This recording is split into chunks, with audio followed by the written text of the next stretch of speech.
हरि प्रबोधिनी एकादशी व्रत कथा। दीपावली के पश्चात कार्तिक शुक्ला एकादशी को देवोत्थान या देवठान होता है। इस दिवस सारे घर को लीप पोत कर साफ कर देना चाहिए। आंगन में खड़िया मिट्टी और गेरू से रंगोली काढ़नी चाहिए। आंगन के बीचों बीच या फिर एक ओखली में गेरू से चित्र बनाकर पूड़ी, पकवान, मिष्ठान, बैर, सिंघाड़े, ऋतुफल और गन्ना उस स्थान पर रखकर एक परात अथवा डलिया से ढक दिया जाता है तथा एक दीपक भी जला दिया जाता है। रात्रि में परिवार के सभी सदस्यों को देवताओं की पूजा करनी चाहिए। देवताओं की भगवान विष्णु सहित पूजा करनी चाहिए और भजन कीर्तन भी करना चाहिए।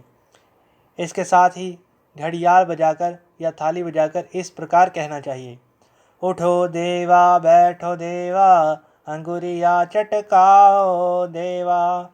कुछ धार्मिक व्यक्ति देवोत्थान के दिन तुलसी और शालिग्राम के विवाह का आयोजन भी करते हैं। तुलसी के वृक्ष और शालिग्राम की यह समारोह अर्थात विवाह समारोह पूरे धूमधाम से उसी प्रकार की जाती है जिस प्रकार सामान्य कन्या का विवाह किया जाता है। जिन दंपतियों के कन्या नहीं हैं वे तुलसी का विवाह करके कन्यादान का पुण्य फल प्राप्त करते हैं। यह शास्त्रों की आज्ञा है और यही करना भी चाहिए। नारद जी ने जगत पिता ब्रह्मा जी से पूछा, हे पितामह, कार्तिक के शुक्ल पक्ष की एकादशी को भगवान विष्णु 4 मास के शयन के पश्चात उठते हैं। इस एकादशी का क्या नाम है? व्रत विधान तथा महत्व क्या है? कृपा पूर्वक मुझसे बतलाइए। ब्रह्मा जी बोले, हे देवऋषि नारद, इस एकादशी का नाम प्रबोधिनी एकादशी है। सभी पापों को हरने और पुण्य एवं मुक्तिदायिनी इस प्रबोधिनी एकादशी की महिमा अनंत है।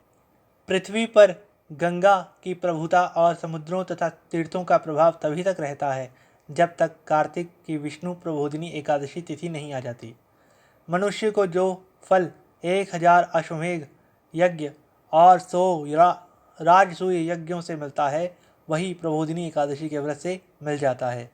नारद जी कहने लगे, एक समय भोजन करने, रात्रि को भोजन करने तथा पूरे उपवास करने से क्या क्या फल प्राप्त होता है, क्या क्या फल मिलता है, सो मुझे समझाएं प्रभु। ब्रह्मा जी बोले, हे पुत्र नारद, एक बार भोजन करने से 1 जन्म और रात्रि को भोजन करने से 2 जन्मों तथा पूरे दिन उपवास करने से 7 जन्मों के पाप नष्ट हो जाते हैं। जो वस्तु ना मिल सके और दिखाई ना दे सके वह भी हरि प्रबोधिनी एकादशी का व्रत करने से प्राप्त हो जाती है। सुमेरु और मंदराचल के समान भारी पाप तथा अनेकानेक पूर्व जन्मों के किए गए संपूर्ण पाप भी इसके व्रत के क्षण भर में नष्ट हो जाते हैं।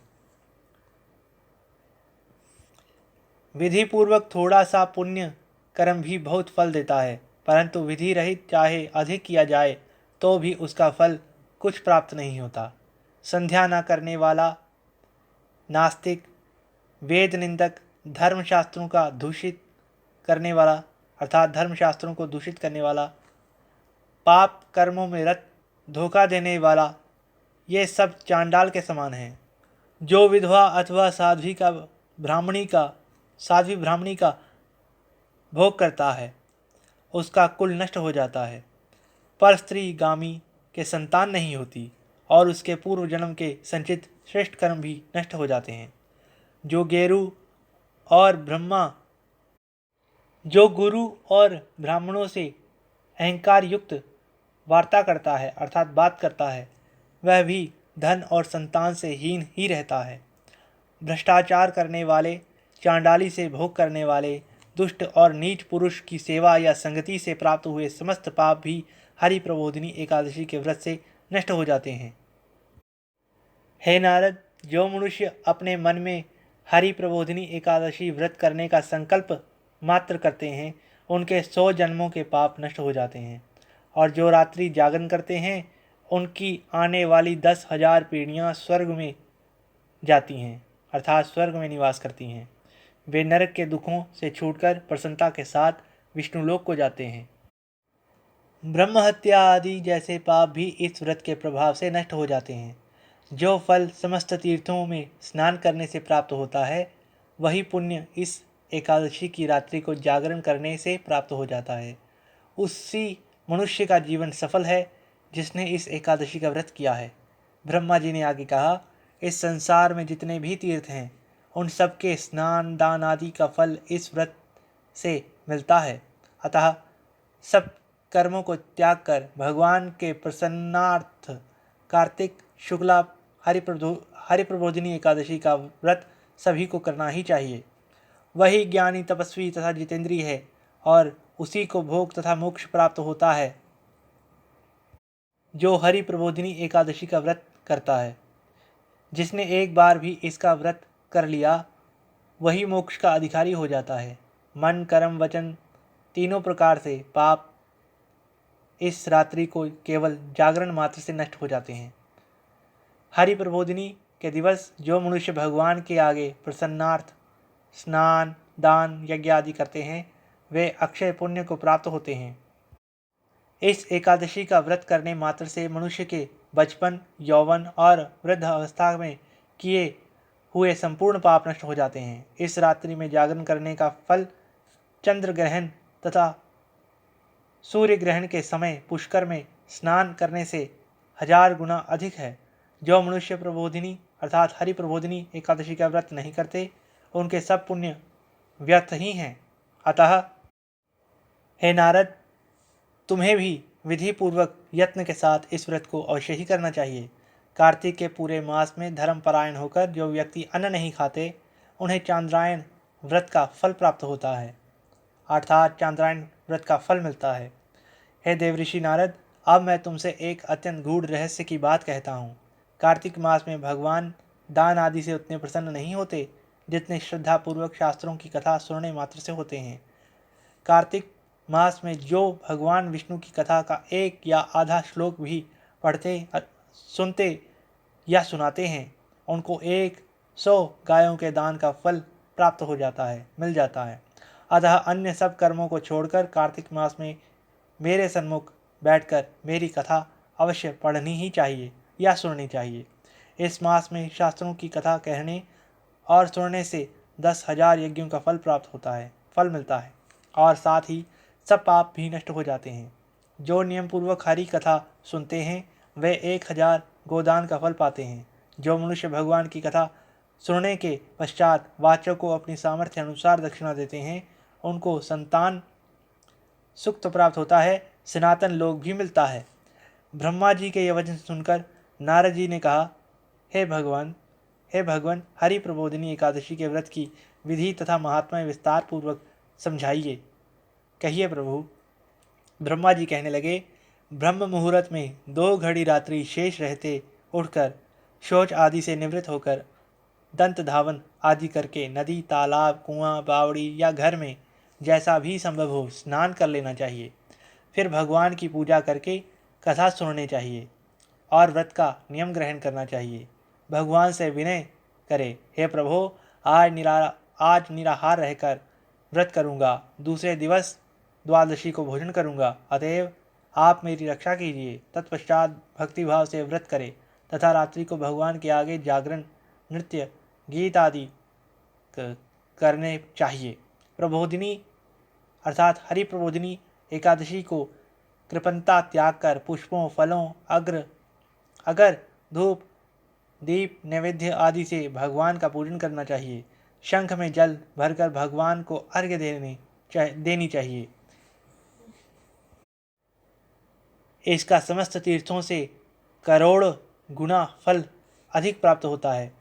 जो मनुष्य अक्षत्य के पुष्प से भगवान का पूजन करते हैं, उनके आगे इंद्र भी हाथ जोड़कर खड़े रहते हैं। कार्तिक मास में बिल्व पत्र से भगवान का पूजन करने से मुक्ति प्राप्त हो जाती है। कार्तिक मास में तुलसी से भगवान का पूजन करने वालों के 10,000 जन्मों के पाप नष्ट हो जाते हैं।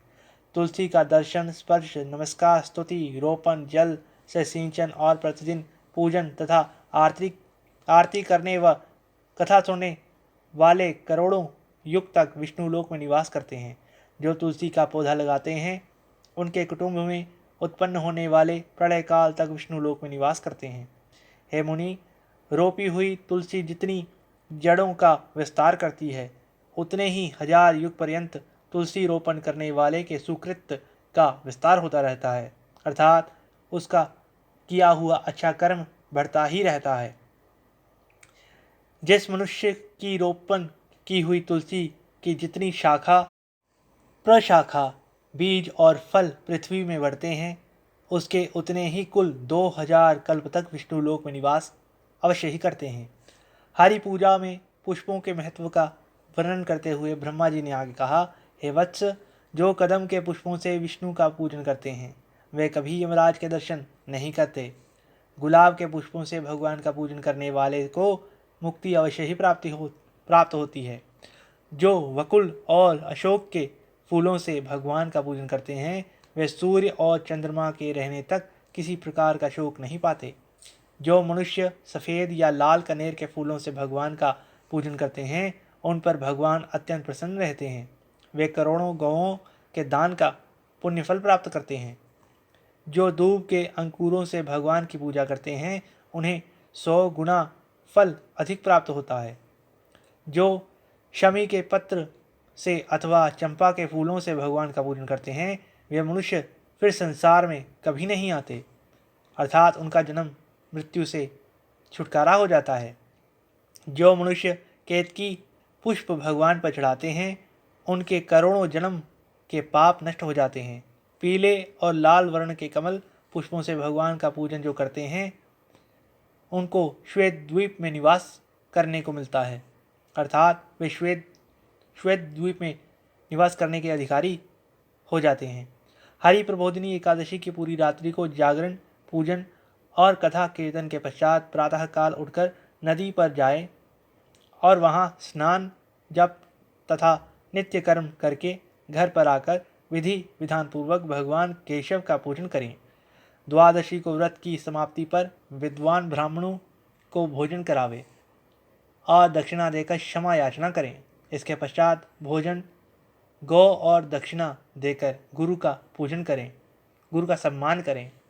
जो वस्तु व्रत के छोड़ने का नियम किया हो वह ब्राह्मणों को पर्याप्त मात्रा में दें, अर्थात जो भी नियम लिया हो कि हम कोई वस्तु छोड़ेंगे, जैसे कुछ भी हो सकता है, तेल या कुछ और, वह ग्रहण कर लेनी चाहिए। हे राजन, हे नारद, रात्रि में भोजन करने वाला मनुष्य ब्राह्मणों को भोजन अवश्य कराए और स्वर्ण सहित बैल का दान करे। जो मनुष्य मांसाहारी नहीं है वह गौ का दान करे। आंवले से स्नान करने वाले मनुष्य को दही और शहद का दान अवश्य करना चाहिए। जो मनुष्य फलों का त्यागी है वह फलों का दान करे। तेल तथा घृत छोड़ने पर दूध और अन्न छोड़ने पर चावल का दान अवश्य करे। जो भूमि शयन का व्रत लेते हैं उनको शैया तथा तुलसी सब सामग्री सहित देनी चाहिए। पत्ते पर भोजन करने वाले को स्वर्ण का पत्ता घृत के सहित देना चाहिए। मौन व्रत धारण करने वाले को ब्राह्मण व ब्राह्मणी को मिठाई का भोजन अवश्य ही कराना चाहिए। बाल रखने वाले को दर्पण, जूता छोड़ने वाले को एक जोड़ा जूता, लवन त्यागने वाले को शर्करा दान अवश्य ही करनी चाहिए।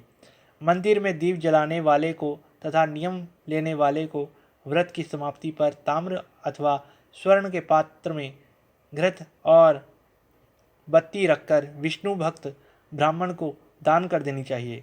एकांत व्रत करने वाले को 8 कलश, वस्त्र और स्वर्ण से अलंकृत करके दान करने चाहिए। यदि इतना संभव ना हो सके तो इनके अभाव में जितना अधिक हो जाए उतना अवश्य दान कर लेना चाहिए। ब्राह्मणों का आशीर्वचन सब व्रतों की सिद्धि देने वाला है, अर्थात सिद्धि देने वाला कहा गया है, अतः उन्हें सब प्रकार से संतुष्ट करके ही विदा करना चाहिए। वह रुष्ट ना जाएं, इस प्रकार उन्हें विदा करना चाहिए। तत्पश्चात स्वयं भी भोजन कर लेना चाहिए और जिन वस्तुओं को चातुर्मास्य में छोड़ा हो उन वस्तुओं को अवश्य ही ग्रहण कर लेना चाहिए। ब्रह्मा जी ने आगे कहा, हे नारद, जो बुद्धिमान इस प्रकार चातुर्मास्य का व्रत निर्विघ्न समाप्त कर लेते हैं उनका पुनः जन्म कभी नहीं होता। यदि व्रत भ्रष्ट हो जाए तो व्रत करने वाला अंधा हो जाता है या फिर कोढ़ी हो जाता है। व्रत करने वाले की तो बात ही क्या, इस कथा को पढ़ने और सुनने मात्र से ही अनंत गोदान